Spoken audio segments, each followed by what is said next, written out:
Hey everyone, welcome back to Beyond the Comic Con, the show where we pull back the curtain on the creative worlds behind your favorite fandoms. And today we're going beyond the panels, literally, with one of the most dynamic illustrators in comics. He's drawn Batman, Wolverine, Justice League, Indiana Jones, and the list just goes on and on and on. I met him at a convention in Belgium, and I've caught up with him a couple of times since at various cons, and I always have the best time chatting to this guest about comics and geekdom just in general. And on top of all of that, he's just an amazing human being. I'm talking about Stephen Scott. He really is a brother from another mother for me. I hope you enjoy this interview, and let's just get straight into it. Stephen B. Scott, let's go. And so here he is, the man himself. Steve Scott is with me. Hey, pal, how you doing? Oh, my friend, I'm doing great, and always a pleasure to see and talk with you again. You're my nerd brother from another mother.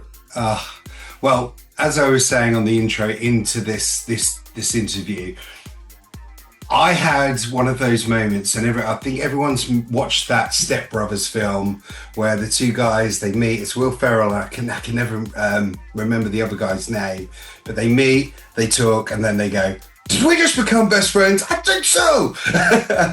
And we had that connection. It was Helltopia we met at, right? It was Helltopia. Yeah. Yes. It was a wonderful time. I'm a horror fan as well, and it was just so fun meeting you at a horror convention, you know? Yeah. Talking about what particular comic book character had your interest? For me, it was Batman. Yes, Batman. and you could show on the camera that beautiful sleeve that you've got right there of Batman stuff. Yes, this was what sleeve was amazing. Kind of got us talking. And then we were talking about your work on Batman, and then that moment happened where I went, "This is my guy," and we were talking about old comic books. Yes. I'm pulling out the old comic book out of the sleeve and opening it, and then we said, and anyone else here that's listening to this podcast, and if you're a comic book guy of a certain age, or if you're collecting comics of a certain age, you will be able to smell it as I'm talking about it right now. I can smell the comic book smell, and instantly at the same time, we both said, glorious. Because, I mean, and the hands both went up as well. Glorious. But it truly is. There's nothing much like that smell. And here's the other thing I do remember, because I am of the certain age. Heck, I'll even add to this. My very first published comic with Malibu Comics, Ultraverse, was on a newsstand rack. Spinner rack. So, I really want a spinner rack for in here. Oh, God, yes. Oh. So I'm of an age where spinner rack is how my introductory to comics was on a spinner rack. And even when they were new, they were on newsprint with the ink, freshly inked, whatever like that, had a smell to it. But as that newsprint paper ages, and it was not made to last forever, it decays. It was disposable, right? It was a throwaway medium. Yeah, it's supposed to be. Yeah, but as that newsprint starts to decay, it just gives off this particular scent that just smells like a wonderful old bookstore, all in one wonderful comic book magazine. You know, so yeah, I was hooked. I was hooked from. Well, my first comics might have been I bought it like at around 7, but I was really hooked by age 11. I was a comic book absolute nerd. I was trying to find more Star Wars. I was 9 years old when the Star Wars movie came out. I call it Star Wars. They all call it New Hope. It was just Star Wars. It was Star Wars. Yeah. And I was like, man, I want to find more stories. Like, why isn't there more? And a friend of mine said, hey, you know the comic books. I was comic books. Went there, discovered Micronauts, Star Wars, ROM Space Knight, Warren Magazine, Creepy, Eerie, Vampirella. I discovered all of it like at age 11. And I said, okay, I like these comic book things. I like this, you know. And I was hooked ever since. So was that was obviously the catalyst for you to go, I like this stuff, I want to draw it, or was it just I like this and I want to collect it and I want to read it? Where did the Oh, Steve Scott the artist come into these? that's a great question. The enjoy it was, of course, early on. Realizing I wanted to draw comics, there was an artist named Michael Golden who was drawing Micronauts. And I picked up the issue 3 of Micronauts my first time looking at his work. And the story was set even in the South, like like I'm from Mississippi, which is the southern part of the states. Everything, all the superheroes are set always in New York or Chicago or something. They're always set in a big city. This story was set in Florida, not too far from where I lived. And I thought, man, this feels good. And they got everything right. This feels like on the interstate in Florida, the swamps. And I loved his work. And I said, man, I want to be able to be part of telling stories like this. And I can do it through drawing. I'll learn how to draw. So everybody talks about this whole, and down in the South especially, you've got a God-gifted talent for drawing. You just woke up one day able to draw. No, that's not the case. I learned to draw as best I still can because I'm still learning every day because I wanted to be part of telling stories. I wanted to be the director, actor, set designer. And now I want to, the writing as well. I dabble with it, and I want to do more of that after I sort of semi-retire from all this. I've got still lots of busy work to do. But once I do, I want to get into just writing short stories, and doing it all myself. But I wanted to tell the stories through the art of drawing. And you can only do that once you learn to draw. Yeah. Damn AI all to hell. You must learn to draw. Yeah. How do you feel about AI at the minute, mate? I mean, Excuse me. AI certainly has a look to it that you can kind of see anything that's AI created has a fuzziness to it, and it doesn't have but here's the way I look at it, which is fantastic. It's like this. I am what they call, like, if actors would, you have your A-list actors, like your Tom Hanks, and then you got further down, you got B-list and C-list and D-list, and finally the actors that are just in the background don't even have a speaking voice. Anyway, I'm what you call like a C-list comic artist. So the AI isn't being called on to mimic my style yet. I did a cover for a friend of mine not long ago who's known me for decades now. And he said, listen, there's an artist he gave the name of, and I'm not going to say who it is, but that particular artist, their work is being mimicked by AI like crazy. And he said, I can get a half a dozen covers that look like they're done like this, either by people mimicking that artist or AI. He said, but there's only one person that draws like Stephen B. Scott. That's you. Yeah. And so even though it's like I'm not A-list, I'm not being copied. So it's hard for an artist to look at themselves. I don't look at myself. I'm still learning. 57 years old and I'm still learning. But my work isn't being mimicked or copied, which is fine by me, because this way, the only way to get a taste of what I'm doing is from me. And it's not hurt me one bit yet. The people that are using AI were people that were outsourcing the work prior to this in the Philippines or South America at like such a cut rate price that nobody in Europe or US could afford to live on it day by day, buy groceries. Right. So it's not, I'm not even competing with the outsourced anymore, on that, They're the ones that are going to be out of work because AI is going to, take away the outsourcing. Yeah. Yeah. So. No, that's great that it hasn't affected you as well. So, yeah. And you're a live DJ, so obviously, now, wait a minute now, we can have a Leroy robot accompany you, assist. And I can imagine at a Star Wars convention where you got, thousands, if not more than that in the crowd, they would dig seeing a Leroy robot alongside of you. That could work, yeah. I mean, we're already in the throes of, the DJ programs that I use now. You can now bring in tracks via Spotify if you wished, and Spotify is now learning algorithms of how DJs DJ and how they, so by using their tracks, they get the information of how we do.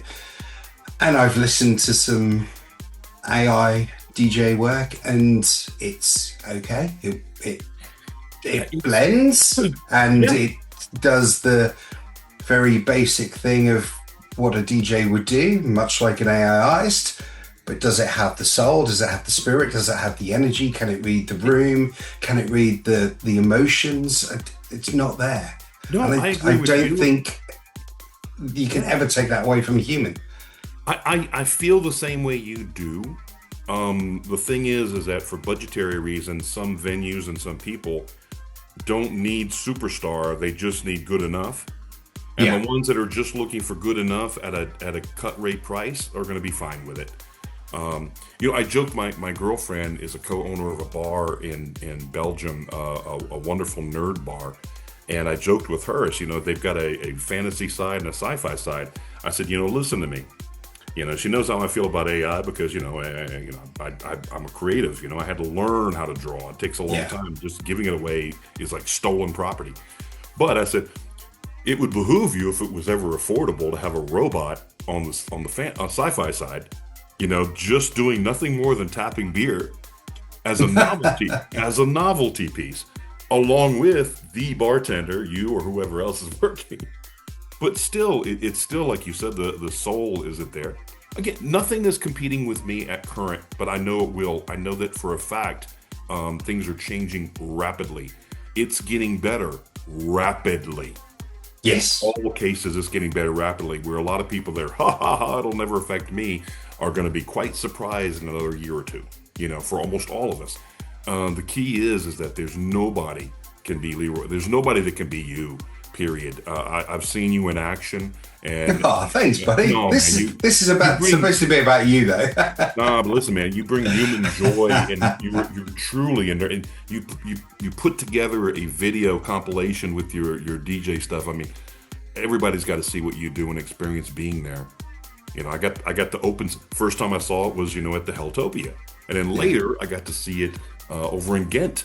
Yes, again in action. Oh man, good stuff, my friend. Well, it's the same for you as a comic book guy and as a Batman reader for years. Your run with Dick Grayson.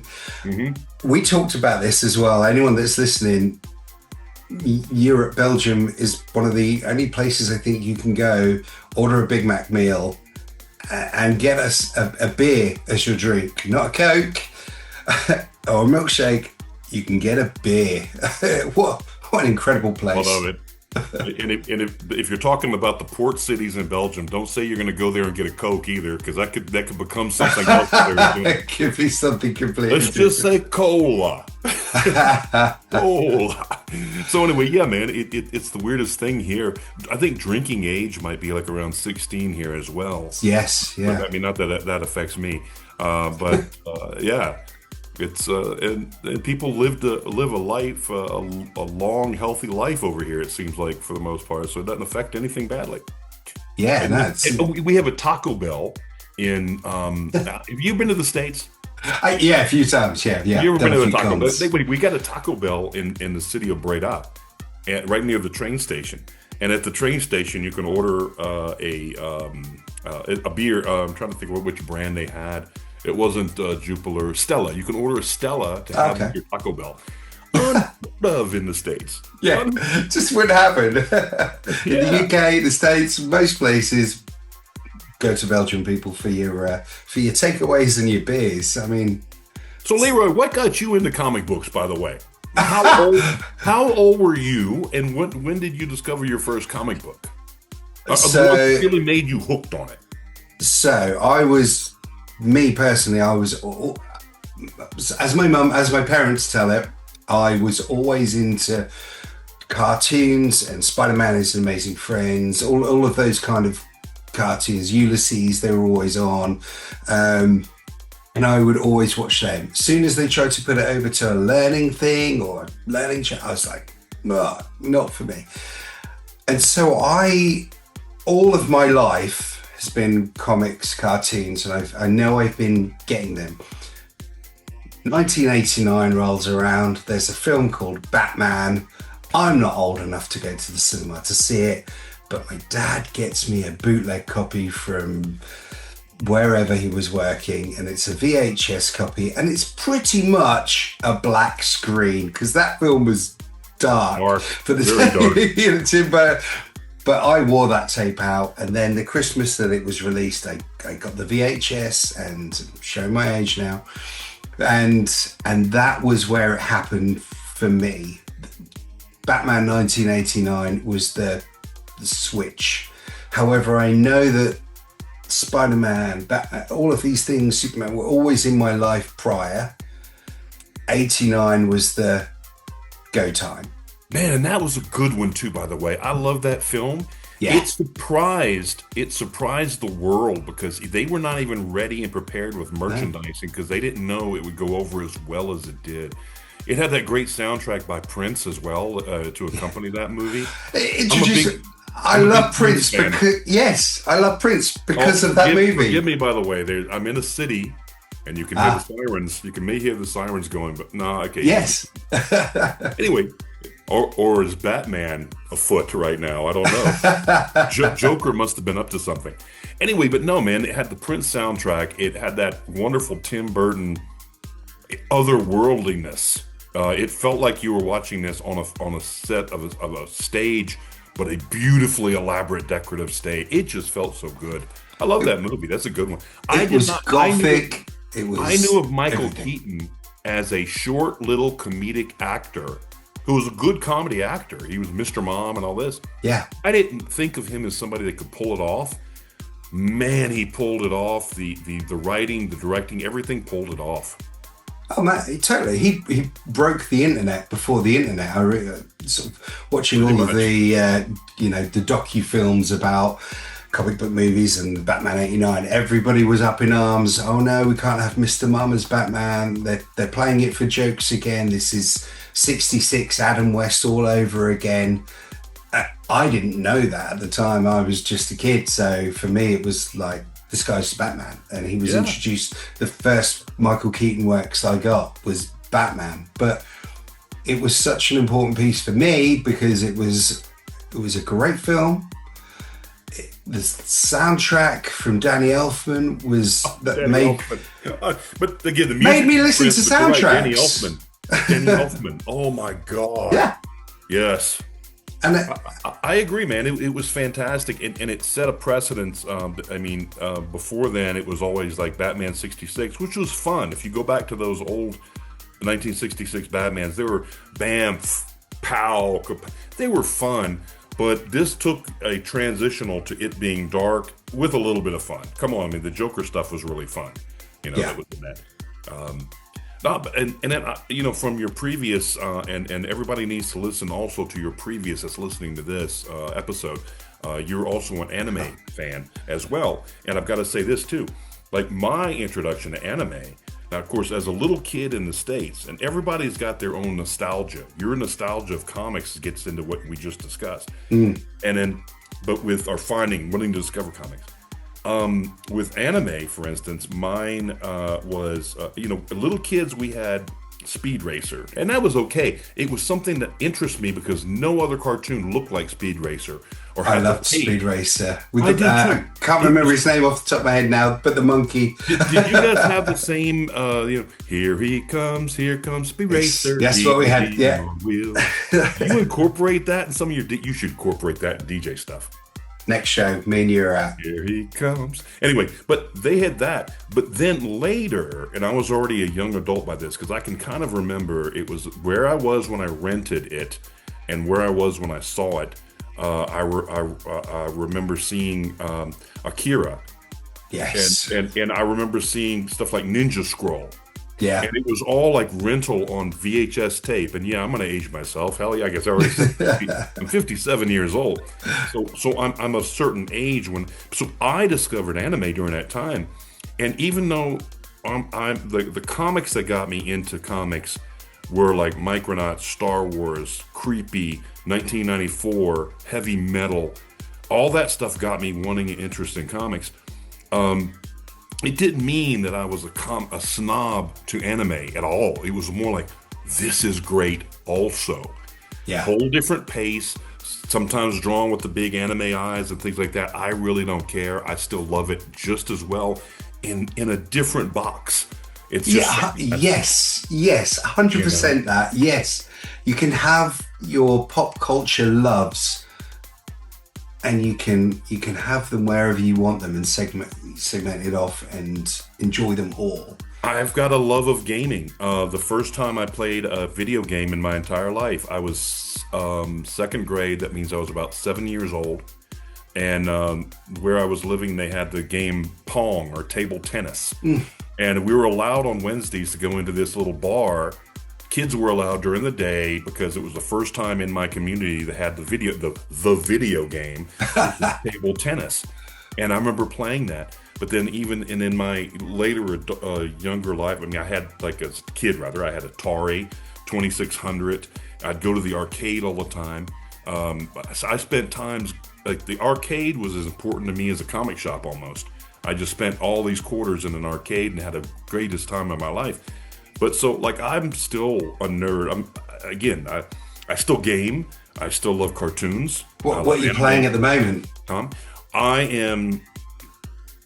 I'm stuck on Fallout. Well, that's what you were going to say. I see the hat. I'm stuck on Fallout. I from the first time I played Fallout 4, I've been completely like, man, the music is fantastic. The actress Linda Carter, you know who Linda Carter is, right? Wonder Woman.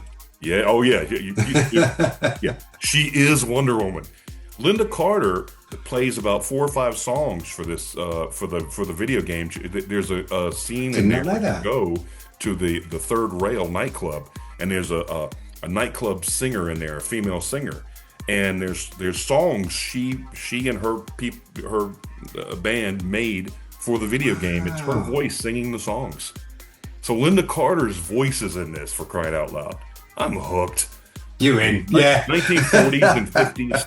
1940s and 50s style music, and you've got Mr. Handy Bots, and it's all futuristic mixed with all the retro, and I'm like, oh man.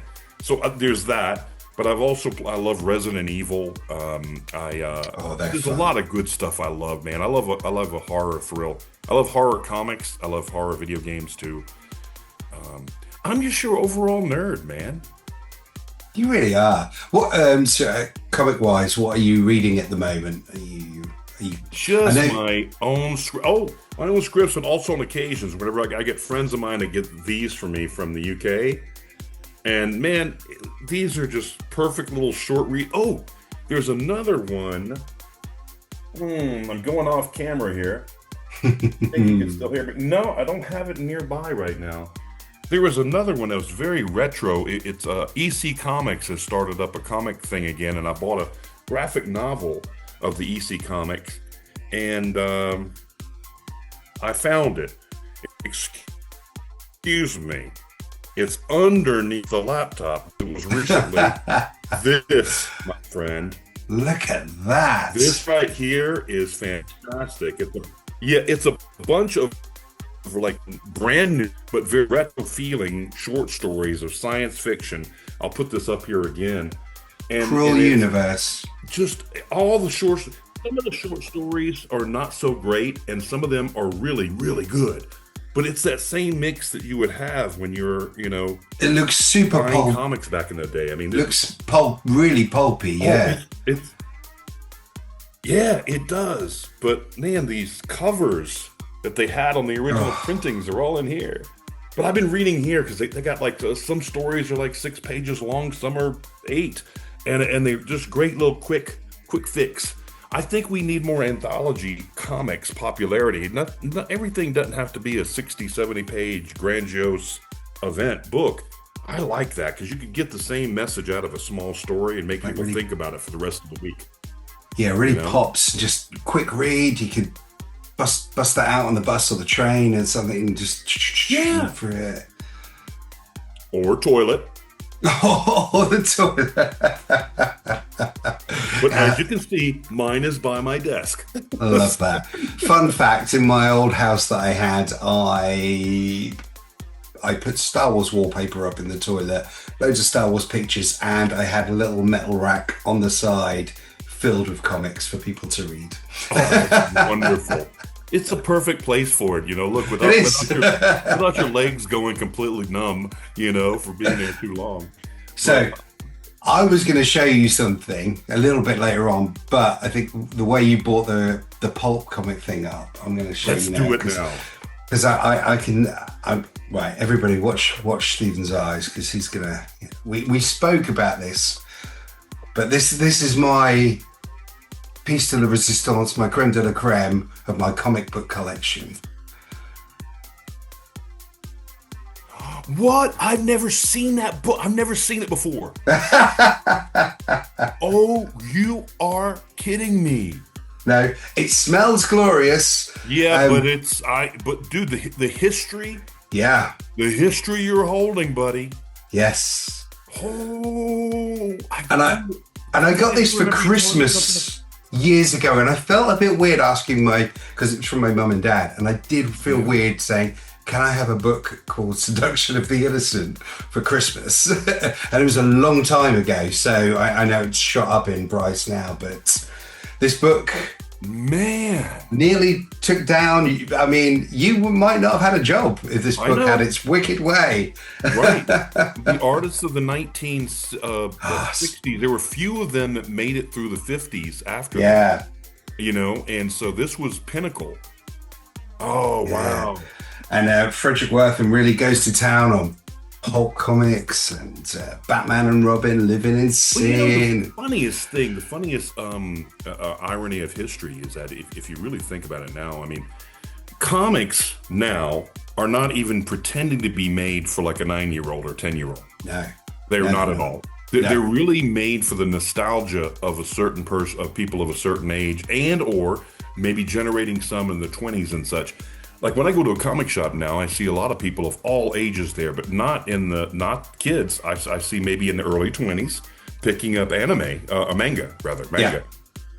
And man, that's wonderful too. Man, have you? I remember one year getting Attack on Titan, a reprinting that they did for Free Comic Book Day of Attack on Titan, the first volume. Oh wow! That is the most horrific comic I think I've ever seen. It's scary, good. Well drawn and very well, like it's scary as can be. But the point is, they're not made for kids anymore. No. So that's the whole Seduction of the Innocent doesn't even come into play anymore of relevance. But yet still, some of the biggest numbers of comics sold right now are done through Scholastics in the States that are made for kids. Yeah. We used to have a thing in the U.S., and I don't know if you did it in the U.K., we had a comics, like every year there'd be a little catalog came to us of stuff our parents can buy us from this catalog of books and stuff geared towards little kids our age. Okay, no, we didn't have that. And that's where they had like Captain Underpants. Have you ever heard of that? Captain Underpants, okay. Yeah. Okay, I remember seeing Captain Underpants because my kids in school were given this thing and they could buy the book. And I said, well, sure, I'll buy the Captain Underpants for you. It's a silly little comic, perfect for kids. And that book outsells most every comic book ever being published right now, that type of stuff. Yeah. But you won't find, Judge Dredd or Superman, Batman in there, in that grouping. No, it's just what do you think the future holds for the comic book industry? Because it's still prevalent, it's still you're still working, which is great. I'm gonna take a drink with this one. Hold on. Yeah, because we need comic books for the movies and for all of that good stuff. It's the basis of all of this stuff where people are loving the MCU and all of this stuff, which is great. But at the heart of it all are these stories, these comics, and without them being generated, I sort of worry about where those roads could take movie studios as such. Well, here is the thing that's going on right now. It's almost like a TV actor saying, well, things are different now because there's so much competition out there for people's entertainment. Comics are still being made. Almost every decade generation, comics creators go through those tough periods where they think that there's not going to be comics made again, that they're going under, because sometimes comics don't pay that much. I've had great gigs where I'm making really good money, and then I've had those gigs that are so low that I'm glad my grandmother was from the Great Depression and she taught me how to cook accordingly. Okay? Like I know how to cook to be poor, and I also know how to not spend too much when I've got money, because that's how gigs are in comics. So there's always a naysay. Comics are also not partial to, or there's ageism in comics. You look, an editor at a publishing house who's a new editor doesn't want to hire somebody that's twice as old as them, that's done comics for 20 years or so, because they're like, because they might think, well, they might not listen to what I want to do. I don't want to hire an older guy or older woman. So always there's that negative. I still think that the format by which to tell a story by way of, I'll show you, this is the one I'm working on.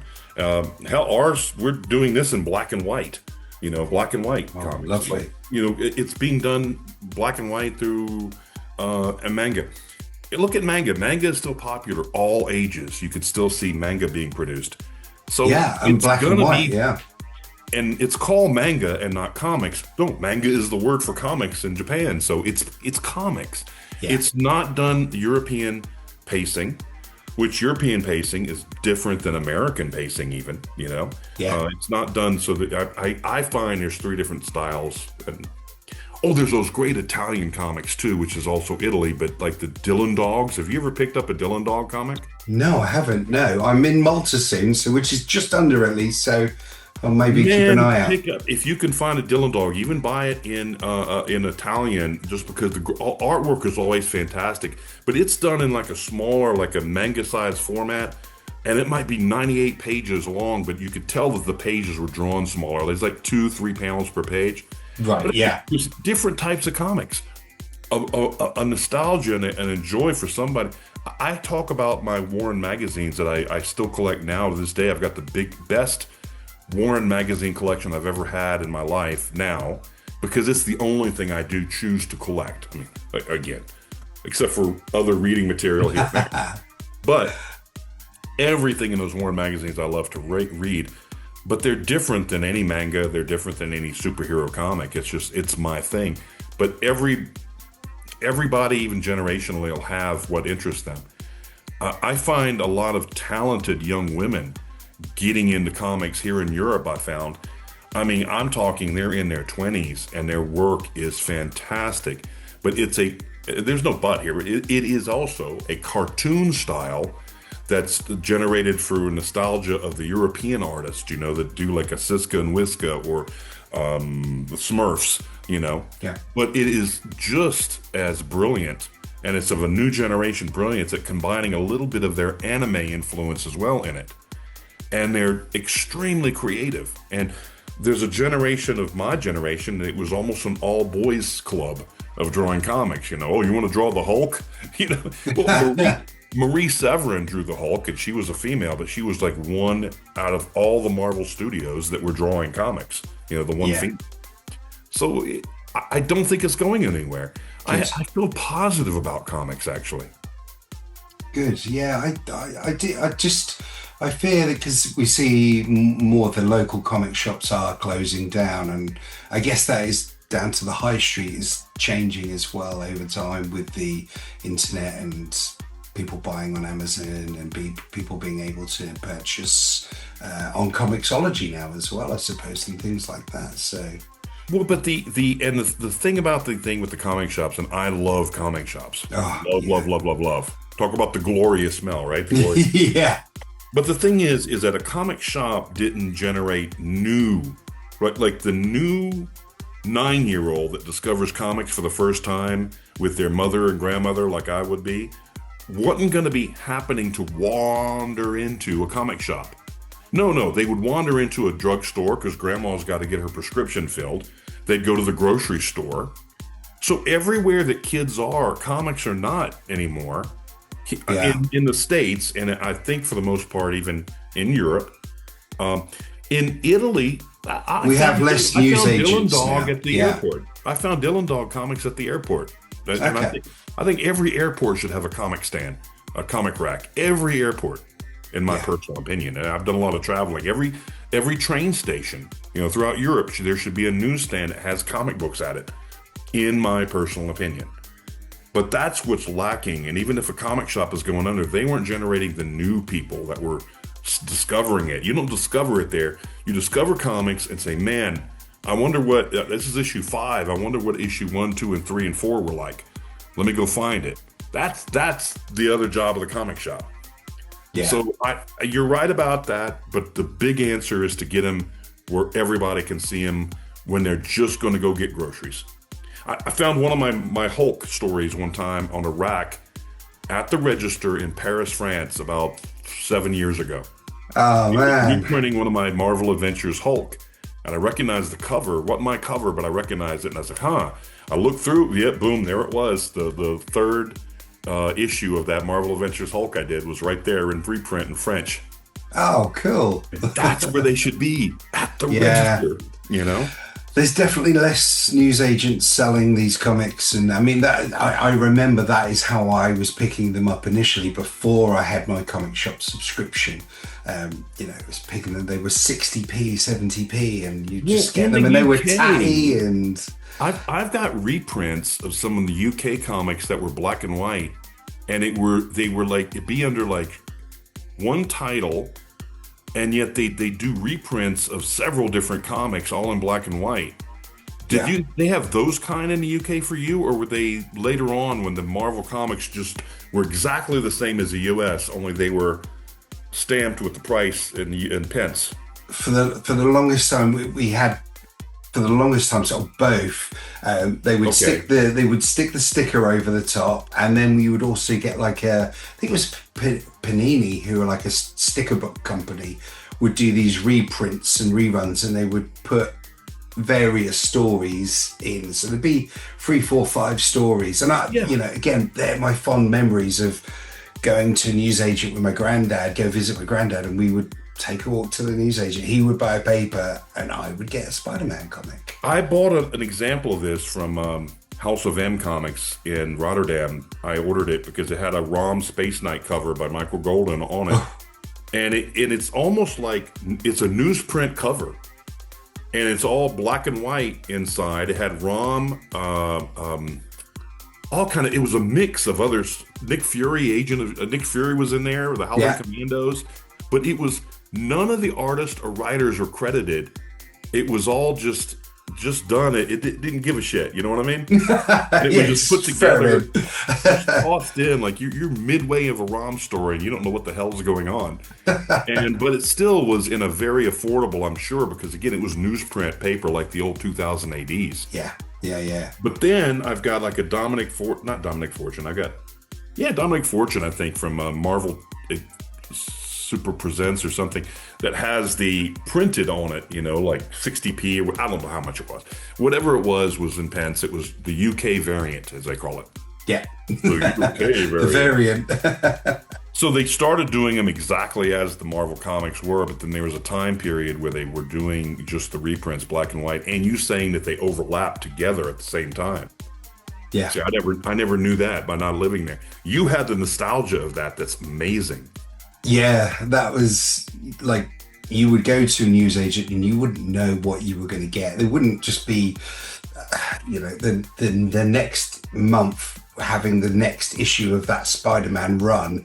It would just be a random print almost, and they just had all these comics just thrown in, and you would just pick them out and read these stories for what they were. And you might get a one shot, and you might get a 2 or 3 part, and you think, I will never know how this ended, at that time, because trying to know about comic shops at that young age, you just didn't know about them. No. And we certainly didn't have anything like eBay or anything like that as well. And so growing up, once I then there were certain publications, I can never remember the name of them, but they had lists of comic shops that were throughout the UK, and I was like, oh my gosh, there's people like me. And I'd be like, right, so like I had grandparents who lived in Wales. I live in Norfolk, which is one side of the UK, and Wales is the complete opposite. And I'm like, are we going to go visit them? Yes. Okay, well, I happen to know there's a comic shop in Swansea, so that is what we're going to do on one of the days. And I would go there with a list of comics that I needed to dig out because I was missing these couple of issues. Now you can just go on eBay and go. There's nothing like the want list. I remember having the want list as well to fill spaces up.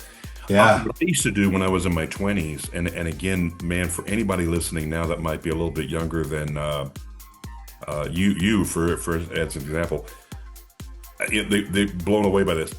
If I was traveling, let's say I was traveling throughout the U.S. and I'd stop at a certain place, whatever, I would go find a phone book. And you look through the yellow pages of the phone book in order to find, do they have any comic shops? Yeah. And it would be under collectible shops. It would be not, there wasn't a section that says comic. It was Collectibles. or antiques listing. But I would literally have to go to yellow pages when you get to the city and find out if they had anything. The bigger cities you knew would have something. I grew up near New Orleans, Louisiana, and there were some great comic shops there. I mean, where I could go and, you open up the front door and the smell of the place was glorious. And you see all these even old golden age comics from the 1940s up on the wall, and you're like, what? And then they were so bright. I mean, the reds were red, the blues blue. Now, somebody posted a picture of a snippet from Captain America, a recent issue. I happened to see on like a YouTube clip or somewhere. And dude, everything looks like mud. It's all dark and it looks like mud. And I'm like, I miss those great big bright colors, but they were that way because they were printed with printing plates. Yes, yeah. It was all the printing plates. But now it's like, man, sometimes it's just too dark. I like a bright, I like the brilliance, I'm a nerd. I'm an old nerd. I kind of like it all, but like I said, I do miss the style. You were talking about Amazon earlier. Yes, our book that we're doing. This is as you can see, not for resale. This is just a first run to where we can see how it's going to look. This will be printed through Amazon, okay? The printing. So basically, it's print to order and then shipped directly to the customer. He doesn't even have to worry about that. But the beauty of it to me, let me get a page. It doesn't give away too much. Okay, it doesn't give away too much. We're able to, it's all black and white because it's done through their division that would normally do novels, okay? Nice. But the paper is just a lot like newsprint. So what that means, Can I smell it? The beautiful thing about it is when you read this, you're not getting any of that glare coming back at you. When you read a comic today, it's got that glare because all the paper is slick, and all that. But this has no glare to it, really. I mean, it reads great, and I miss it. But that's how the Japanese do it as well. Have you got a Shonen Jump? Have you ever seen one? Yeah, Shonen Jump. The mangas, they're that thick. Yeah, it's like a giant phone book that comes out, and it's just paper. It's not. Yeah, like you say, it's not got that gloss. It's not got that shine. It is easier to read, isn't it? It's easier to read. It's much better to read. I mean, I go to printers around here and I say, hey, can you print this? And they say, no, our printers can't print on that kind of paper. In other words, no printer can normally print on that quality anymore. It has to be very special. Yeah. So I don't know who Amazon uses, but I mean, great. But it works. The covers look great. They're a cardstock cover, and the printing of that looks fantastic in my opinion. But again, man, the non-glare, I just love it. And so while people are waiting for the mechanic, it doesn't have the smell, by the way. We'll give it the smell. Yeah, give it about 20 years. So people can they save that now? Put that in their baskets? Is it? No, they can't yet. Waiting. Right, we're not launching yet. Like I've got the second volume. Put it this way: we're halfway done with the second volume. Nice. The reason why we do what we're doing like this, we're going to be bringing this cover down. See how it's too much to the edge here? Okay. When I formatted it, it was too much. So we're going to play with this until it's just right. But we're, here's some of the artwork from volume 2 right now. So and then it's going to be a 3-volume set, and each one is 60 to 65 pages long. And it's a full European type bite, let's say. Yes. And it's just me doing pencils, inks, and tones. So it's been taking me a while, but it's good, consistent stuff to do. It works out great. When the time comes, I'd love to be back and we can talk about it. Yes, we'll make sure we do that prior to launch. Prior to launch, we'll get a launch chat in as well. But yeah, everyone who's listening, make sure you go follow Steve on you're more active on Facebook, aren't you, than Instagram? Yeah, Stephen B. Scott, and Stephen with a PH. My mother did not want to spell it right. Stephen with a PH, Stephen B. Scott, and then there is Instagram, but I'm really more active on Facebook. You know, I welcome anybody to check me out over there. So yeah, Yeah. I think is it coming next to time? I'm having a fun time. We've still got a little way to go, because I want to know you're working on that. That's self-publishing. That's an absolute a friend of passion mine, project. Eamon Torrey. This is from a series of novels by my friend Eamon Torrey that he's been writing over 20 years. So he's the one that's, this is his baby. He's hired me to do this. And in addition to this, and I think that's where you're going to be leading to, I've got a DC gig coming up that's I've been approved on, and it's a very special one. Good. And how's that going so far? We can't say too much about the project. The story is being written right now. The plot, the everything has been approved for the pitch on it. It's being written, but it's an approved thing, I've drawn JLA, I've drawn Batman, and to be honest with you, in my career of comics, this is going to trump. Hate to use the term trump. It's going to trump even that, as the old term Trump really means. It's going to be better than that, and I'll be actually in this case working with an artist on it. Like, in other words, I'm instead of being the penciler inker combination like I am here. Yeah. I'll be doing finishes over this artist's breakdowns, lighter pencils, not quite finished. So the artist wants me to put a lot of myself in it, but it's going to be grand. It's going to be. I'm so looking forward. The kid in me is like just giddy about it. Just like, when can we expect an announcement? Roughly, an official announcement on that. For reasons of Bam. And just like that, I've dropped back in. We're going to have to stop the podcast there for just a little bit, because we had a little chat afterwards and we can't give the game away on this. So for certain reasons, we're going to skip this part of the podcast. I'm going to fast forward and we're going to take you to the next part.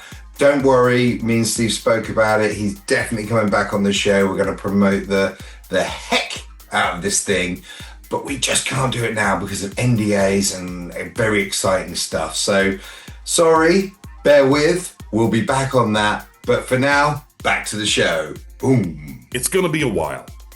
Again, the writer is writing the story right now, and it's just as big as what I'm already currently working on. It's going to be about 50 pages each volume of this. So it's going to be a big one. So it's going to be a while still on that one, but it's one I'm so looking forward to. It's going to be coming, and I've already started practicing on the material. Let's just put it that way. Great. Can't wait, man. Cannot wait. Dude, I look, it's kind of weird, man. History and we're gig workers. Well, both of us are gig workers. But this is like one of the happiest time in my life right now I'm living. And I've had some happy ones. I've had some great ones, but this is really one of the happiest times. Even working with this is a dear friend of mine from ages. He was an inker that worked with me early in my career at a place where we did Vampirotica. I was a penciler, he was an inker, but he's also a good writer, but he's been a friend of mine for all those decades. I sound like a vampire. I sound like a vampire or an old man. So do you prefer, and I know this wouldn't take away from any of the work that you do in the future, obviously working for like the big two, your DCs, your Marvels, or is there more of I guess with the DC and a Marvel, you get a big character handed to you, like a lifelong character that you would want to work on. Whereas when you're doing independent stuff, you have some freedom to maybe be more creative. I don't know, what kind of, is there a favorite to work with, or do they have their own, they're good in their own merit? Man, that's a wonderful, wonderful question that only somebody like you can give. No, seriously, that's one that nobody's ever asked you. Here's the weirdest thing. I can be working on an independent with a friend of mine, and it could be like one of the best stories that I've ever read or something. I mean, there's been cases where it's like, oh my God, this story is fantastic, blah, blah, blah. And I'm very happy. I'm working in comics. But yet to the general public, I'm no longer working in comics if I'm not working on Batman or Spider-Man anymore. Right. Like, like if I told people that, what I'm currently going to be working on, they go, "Oh my God, it's great to see you back in comics again." I never left. I've been busy as hell, but it's just the same as an actor doing some smaller, like independent film work. Like Tom Hanks, let's say, wasn't doing big screen work, and all of a sudden just went to independent film or doing stage productions in New York. They think he stopped acting. But Tom Hanks is still acting. But that's the way comics are with this. I enjoy playing in the big sandbox, like a Batman and such, but I much prefer to do more work with science fiction and horror. I've done some Blood Moon that came out, and also Graveyard Moon that I did for John Carpenter Presents. That was a horror science fiction. Yeah. I much prefer doing stuff like that. And hell, this was John Carpenter Presents Graveyard Moon, written by Steve Niles, 30 Days of Night. So, no, that wasn't Batman, but did I enjoy it even more? Yeah. Hell yeah. And same thing when I did, oh my God, just the list goes. Normandy Gold for Titan Comics, as an example, was all done as like a hard case crime mystery. That was wonderful for me because it was really set in the 70s, and I really got to play with my abilities to do period piece stuff and set in the 70s. And so I love that. So I enjoyed that even more than playing a superhero book, because I had other ways that I had to utilize the camera and utilize lighting and layout effects. I did some work with Cutaway Comics they do Doctor Who based material, but they don't have the license to do Doctor Who. But what it is, the writers of old school Doctor Who maintain their ownership of villains that they might have created, like Omega and such. And so they had the rights to do that, if provided the writer worked with them on it. And so I got to work with Bob Baker, who wrote Doctor Who Tom Baker episodes from the 70s. I did, I did work with him there, along with this book called Drax that I did not long ago that's still not seen publication yet. But that was a joy for me because I'm a big Doctor Who fan. That's science fiction. The Doctor wasn't there, but Drax dealt with having a time machine. It was a London cab, was his TARDIS. Oh, nice. Yeah, it's just the fun. Hold on a second. I'm gonna do this. I don't know if you can see up in the corner. So handsome. No, up in the corner. Okay, Indiana Jones is here. That was fun to do, Indiana Jones. But there's Drax right there. Okay. It was just so much fun to do, man. And so no, I enjoy it all. But what's weird to me, it's just like anything creatively. Sometimes they don't pay that well, and sometimes they do. It's the rest of the world that becomes the problem, not me doing the work. I can just do the work as long as bills would accommodate, for me to do the work. Yeah. Sometimes some of the pay is not what it should be, and I'm like, damn it, but I want to do the work. I want to take on that job so badly. I want to do that gig. I drew a story, an anthology story of The Shadow, written by Victor Gischler for The Shadow 1000 from Dynamite Comics. Yeah. Dynamite doesn't pay much money at all for interior work. Like you'd find yourself homeless if you were living in the UK, Europe, or the States, working for them too long. Okay. But I got to draw. I got to pencil and ink a 7 or 8 page story of The Shadow that appeared alongside a Howard Chaykin story that he wrote and drew. And it's thrilling to me. More thrilling, or as thrilling as drawing the Batman, but the Batman paid better. Yeah, DC. Yeah. Well, not just say DC. Just sometimes, man, you get royalty. Look, I still get royalty from work I did on JLA because Mark Waid wrote it. Like it stays in print, and I still get a royalty check. It's just like with actors on TV when it goes into syndication.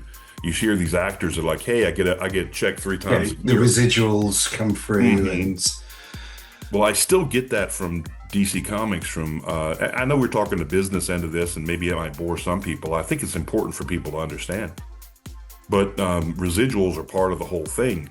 Yeah. A lot of comics these days don't pay residuals because there's just not enough print sales to warrant that. Yeah. You know? So Those are things that are changing right now, but there's other ways to compensate for that somehow. You know, I still do original art on the board so that I can actually sell artwork to make up for things along the way as well too. You know, a lot of people keep digital. Which is where we met at a Comic Con, where you were selling your wares, selling your artwork, and I was like, loved your run on Batman. It was awesome.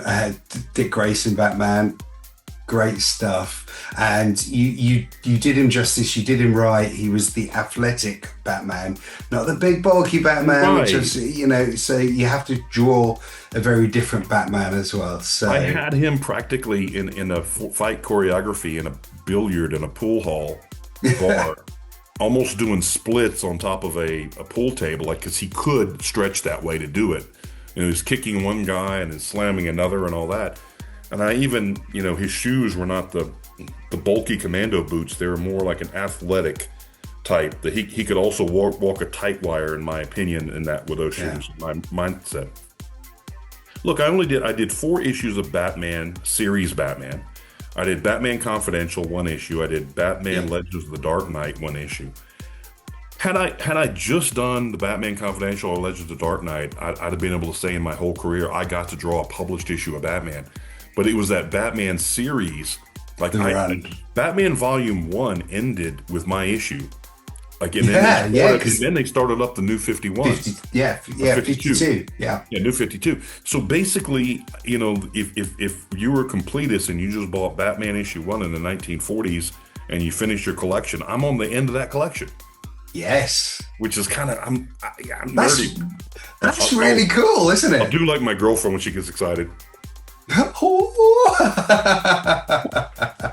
So anyway, but no, so it is pretty cool. You know, I can still say that, you know, did I have a Jim Lee career? No, but man, there's only so many geniuses in the business that are just, you know, just generate this whole style that everybody looks to and says, wow, I've not seen that before. You know, Frank Miller, you know, Jim Lee, I'd say Michael Golden, Todd McFarlane, Mike Grell, a dear friend of mine, Mike Grell. That's something I can say I'm working on too. I got approved on a Mike Grell, John Sable freelance story. A friend of mine, Jeff Messer, has written, but Mike has given the go-ahead on that we're going to be doing it through a Grell magazine. And that's from my, I won't say childhood. I think it started about when I was in high school. I was just out of high school when John Sable freelance came out. And but still, it's from my youth, if you will.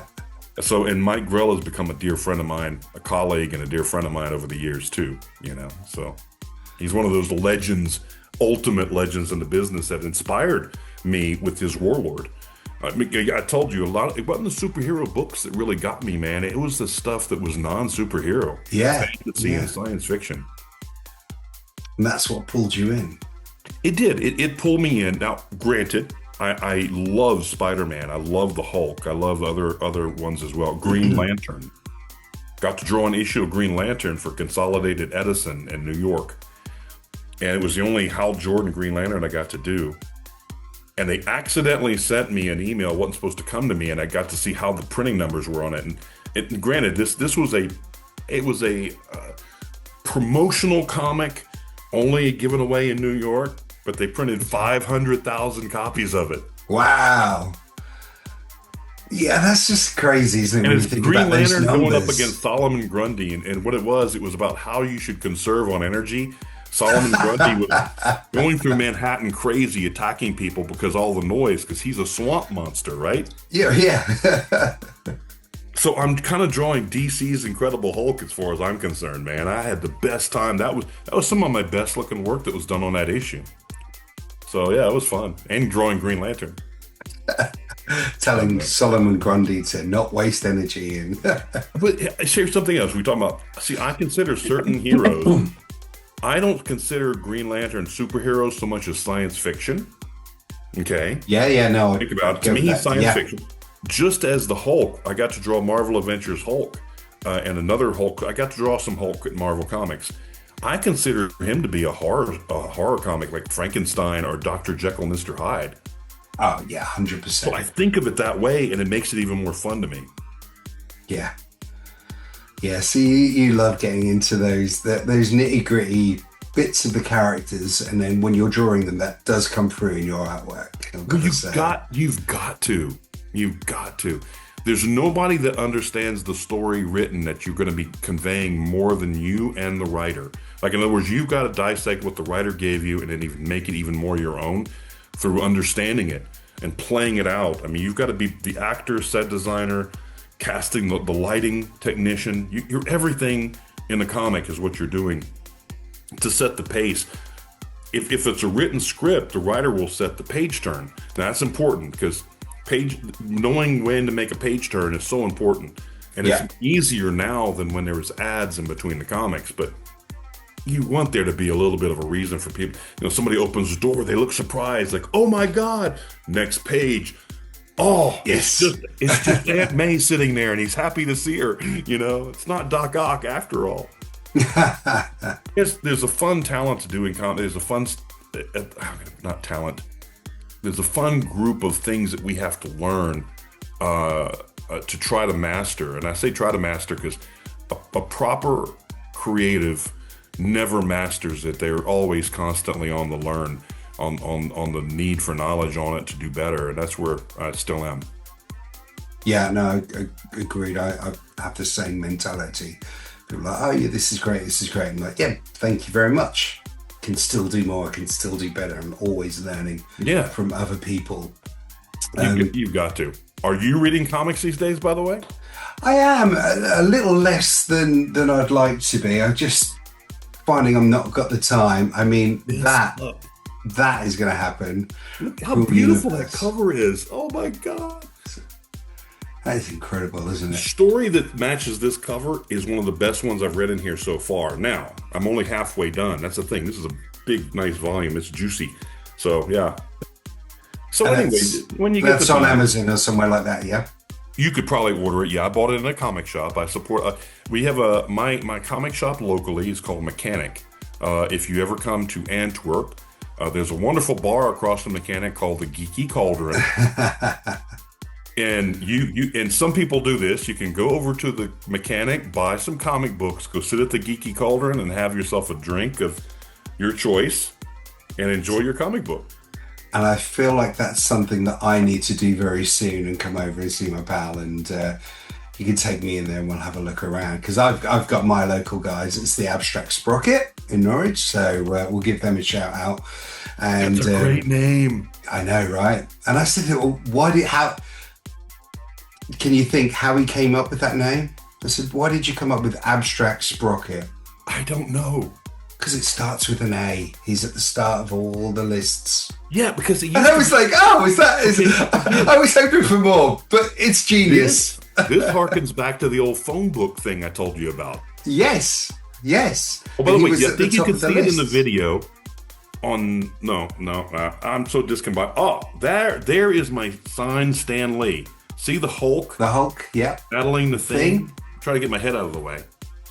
That one is my only signed Stan Lee anything. It's signed Stan Lee Excelsior. Oh, I miss that guy. He stayed in character. I mean, you go to conventions, so you know. So for anybody listening to this show that doesn't know, didn't get a chance to meet Stan Lee when he was out and about, I was at the Palm Springs when the last time I got to see him. I got to see him a couple of times. But that wonderful man stayed in character and was sweet to everybody, honestly. And he was sweet to the point of being exhaustion and still be accommodatable, whatever you want to call it. Anyway. Still Stan Lee to the end. Yeah, still Stan Lee to the end. He was just absolutely amazing, to be honest. He wasn't... when I think of the heart of Marvel Comics, there was, him... There was Steve Ditko, Spider-Man, Doctor Strange, certainly Jack Kirby. But what you find with a lot of the artists in comics is they don't have the time to be as verbose and have the time to talk and promote. We're like this, I'm at my desk right now. We're huddled over our desk constantly like this. Um, on today, I would say that Todd McFarlane is that exception to that rule. Todd McFarlane has been an impressive business person and an advocate Yeah. for comics, in my Yeah, opinion. he's a real ambassador for the medium. Really isn't big he? ambassador for comics. Yeah, 100%. Um, and so, obviously, living in Europe now, we're talking about bumping into Stanley at various Comic Cons, which would have probably more happened over in the States. You're fairly big on the European comic book scene now, which makes sense living out there, or out here, so I say. How would you find that the conventions differ from stateside to European? Any big noticeable differences that you've found? That's a wonderful question. One of the things that I wish they did here that they don't. Now they have got great conventions, but in the States, minimal your conventions. Well, I say minimal. So you'll sometimes have a small one-day convention, and I've had some wonderful busy ones. That you're busy, you make money. There's a couple ways you look at a convention. I'm going there and I'm going to try to sell product and make money, but also there's that feeling of kinship, camaraderie, like you getting to set up with your fellow peers, your Yeah. other colleagues, and say, "Hey, man, how you been doing? Man, I've been seeing that work on Spider-Man. Man, you're killing it. That looks amazing." And then you get to that night, you can hang out and have some drinks with them. Next day, you go back to the convention. That night, maybe you're up doing commissions for people. Then you go back the next day to the convention. We don't have here. They only have 2 days at best. These big conventions like FAX and Brussels Comic Con and all that normally are like 2-day events. I met you at Helltopia, and that was a multi-date event. Yeah. Yeah. But normally they're 2 days. Whereas conventions in the States, man, I mean, like you should do Dragon Con one year, man. Dragon Con is about was at least last time I've been there, 4 days, and it's over the course of about 5 hotels, and it's a 24 hour a day convention. Like I'm telling you, dealer room closes, but all these other events take place throughout the hotels, and I mean until 6 in the morning. And then you can get a couple hours sleep and then go back to the dealer rooms again. Like it is an event. It is a major event. I've had drinks with the cast from the new Battlestar Galactica, because they have a great green room there for the Sounds artists. like it. They put them in there also with the actor guests. So I've hung out with some really amazing talents and writers in the industry. Actors. So no, other than that, the fandom is the same no matter where we go. You've been to Cyprus recently. Yeah. And the fandom of Cyprus Comic-Con fans are the same nerds as we are. They're just much prettier. They cut from the Greek I gods. know where the Greek gods, had procreated or whatever was there in Cyprus. But all of them, just beautiful people, wonderful fans, and such. Island of Malta, you'll find the exact same type of fans as you'll find in Palm Springs, California. So the fandom is all the same. We all share a variety of pop culture fandom, but it all is still derived of we have a fandom for pop culture, whether it be anime, video games, comics. If you could be there because the actors from Chips, that you used to see when you were a kid, hey, Poncherello, whatever, all these actors are still there. And that becomes really fun because like I've been to conventions where Henry Winkler was a guest, and people are just walking past him, and it's like, he's the Fonz. But I'm of a generation. You know what I mean? He was my Happy Days Fonz, he's important to me. But if my kids were there, they'd say, who? But still, that's the difference, I would say. Interesting to me too, like because they sometimes air series here later in Belgium than appeared in the States. It's like the A-Team is relatively new to people here. So their nostalgia, they're catching the A-Team going, oh, this is great. and then they see, Kirk Benedict, and and they're like, oh, he's much older now. Yeah. Yeah. They produced these in the 80s. Yeah. That's an interesting thing that does happen. So, same people though. I love them all. I love going to a convention and meeting new fans and seeing old friends. After I meet them, they're fans, whatever. But I mean, I call them friends after that. It's like meeting other friends that have all got the like-minded nature that I do. You know? Yeah. That is the one takeaway that I've found, which is why I wanted to do this podcast. And we had a brief discussion earlier in the day, and it was like, oh, have you got your interview, you got your questions, and there's the Wikipedia and everything. And I was like, yes, I've got questions. Yes, I've read the Wikipedia, but these people that I meet, like yourself and like Adam on the first show, like I meet you guys, we just have chats, and we're all cut from this same cloth, and we're all in this industry, and whether it's ever so slightly different, we have these various little experiences. But this is what I love about it, is that we can just shoot the shit, and we can just chat, and we all love the same stuff, which is mad because it can be so different. But a Comic-Con, these pop culture events that get put together, you know, I always wanted to be a comic book artist. That was what I wanted to do. And life takes you down different paths. Here I am. I'm somehow a Comic Book Con DJ and host, chatting to my mate Steve, whose Batman comics I read and really loved. But we're all together and we're all just pals, which I love. And I just can't wait to see everyone again. Oh, I agree with you. I that's what I miss. Like I'm gonna be so busy this next year. I need to slow myself from doing any conventions, and it's gonna hurt. Like I just recently had Baltimore Comic Con and New York Comic Con. I had lots of my peers, a lot of my colleagues there. And man, you know, you get the feeling of missing out when you're not there. Something that also, by the way, that you just said you wanted to be a comic artist, you know, before. It's interesting. You're going to find this to be funny. If anybody was to ask in my childhood, my life, what I wanted to do for a living, first thing I wanted to do as a little kid was be an astronaut, because I wanted to go to the moon. Well, is that why you love that comic that you've been holding up so much? Because on the front there is the astronaut fighting a dinosaur. Is this young Steve Scott? Anytime and if you see my posters up there, see the Nuka-Cola girl? Yeah, yes. Astronaut suit. No, but I love science fiction. I loved this as a little kid, but I wanted to go to the moon. Well, had I decided to be in the Air Force and then maybe lean towards trying to become an astronaut, well, they stopped going to the moon, so I never would have gone to the moon if I'd been an astronaut. The other thing I wanted to do in order was comic artist, and I got to do that. I thought, well, I can at least create stories that are science fiction where I can use my imagination and create science fiction stories. Still doing that, and it's still going on. The other occupation I wanted to do so badly was in my high school years. I loved waking up in the morning before going to school, and you had the morning DJ. He was like a superstar to me. Listening to the morning DJ, hey, welcome to 645 FM and blah, blah, blah. And here's a little something to wake you up, you know, or he had his own little characters he would do in the morning, you know.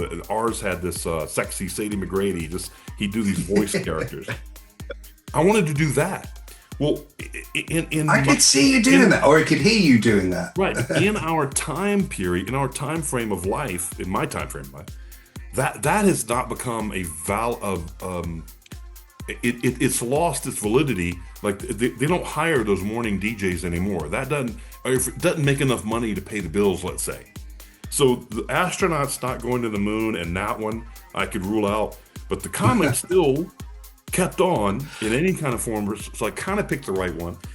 But now with YouTube videos, like what you're doing with podcasting on Amazon and other platforms, I can still do the DJ thing if I wanted to, but in a different format. Who cares? It's still, your outreach on something like this is unbelievable. Just people have to click it. You know? Yeah, it's just there. Now it's just a matter of marketing. To discover it. Yeah. So all of us, like it used to be, like if you did a morning DJ work, you had to be on a frequency that was approved by the FCC or whatever. They had to go through governmental, like you couldn't just be there. It had to be an approved frequency that you can air your radio. But now, man, you can put it anywhere. So we're free to make our own TV shows if we want to.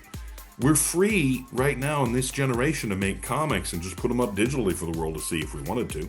Or like do them like this through Amazon, which is print to order. Yeah. You know? And you're free to also be a DJ, a morning DJ that's also doing interviews and hosting things and doing your own voiceovers if you want to on your own podcast. So we're in wonderful, exciting times right now. So as much as I'd like to be like even an old guy that's negative, like, damn kids these days. No, our possibilities right now are so damn good. They really are. They really are. And this is a great way for other people to understand how wonderful you are, by the way, too, and to get to come out and see you and dance to your music. Well, I have, that, again, it's my favorite thing to do is to meet people and play music and talk and find out more about people. And I'm very, very lucky. And we, like I was saying to Adam, we're so blessed in what we do, getting to go to Comic Cons, meet like-minded people. This stuff that we do is a passion piece. We love it, and to be out there doing it is we're so blessed, mate. Well, you put the work in. I think I put the work in, and then my reward then is meeting all the people I meet along the way is a giant reward, man, giant reward. And continue to be to be able to continue to put out the stuff. I posted on a forum today. It was for Fallout, new group I joined. And I put my artwork, fan art I did at Fallout 4. It was a fun piece. And I said, if my comics work slows down, I want to do more of these. I said, but I didn't look like it's slowing down anytime soon. And to be able to say that right now in a time when there's so much competition out there, I'm pretty lucky, pretty damn lucky. So that's pretty and good. Talented. So don't. Okay, in a day when AI is copying the A-listers, it's good to be a C-lister, buddy. No, you are very talented, my friend. You are a really great artist, and I just want to say thank you so much. We are literally running out of time. I haven't even scratched the surface of the questions that I prepared. Because, as I said, this is literally just chatting to my mate. We met. Well, I tell you what, we met at a couple of Comic Cons. We've hung out at bars. After you've talked to like George Lucas and a few other people along the way, then come back to little old me, and we'll finish up with some more. It would be my honor. It would be glorious. Glorious. Hold on a second. Wait a minute. Look. Glorious. And everyone keep an eye out for Mechanic. It's coming to Amazon real soon, and as soon as we're ready to go with that, we'll do another catch up and we'll promote the heck out of that thing. That sounds fantastic. Mechanic will be coming out before even the DC project. Not because it's going to take me that long on the DC project, but the date of scheduling is important to it, and that's why I couldn't really tell you. Yeah, that's fine. Let's everyone make sure you're following Steve, and we'll catch you soon, buddy. See you, mate. Rock on. Oh, Steve, thank you so much for coming on the show. And yes, 100% we will get you back on very soon, because I just love chatting to you, dude. It's amazing. I hope you all enjoyed that. That's episode 2. I had some great feedback from you guys for episode 1. Thank you very much. Hopefully the mics are sounding a little clearer. That was a few bits of feedback I had and some other bits. So hopefully we just grow and grow. Please keep your comments coming in. Really appreciate it. And please like, subscribe, share, and all of that good stuff. And I will see you soon for episode 3 for Level Up Leroy's Beyond the Comic Con.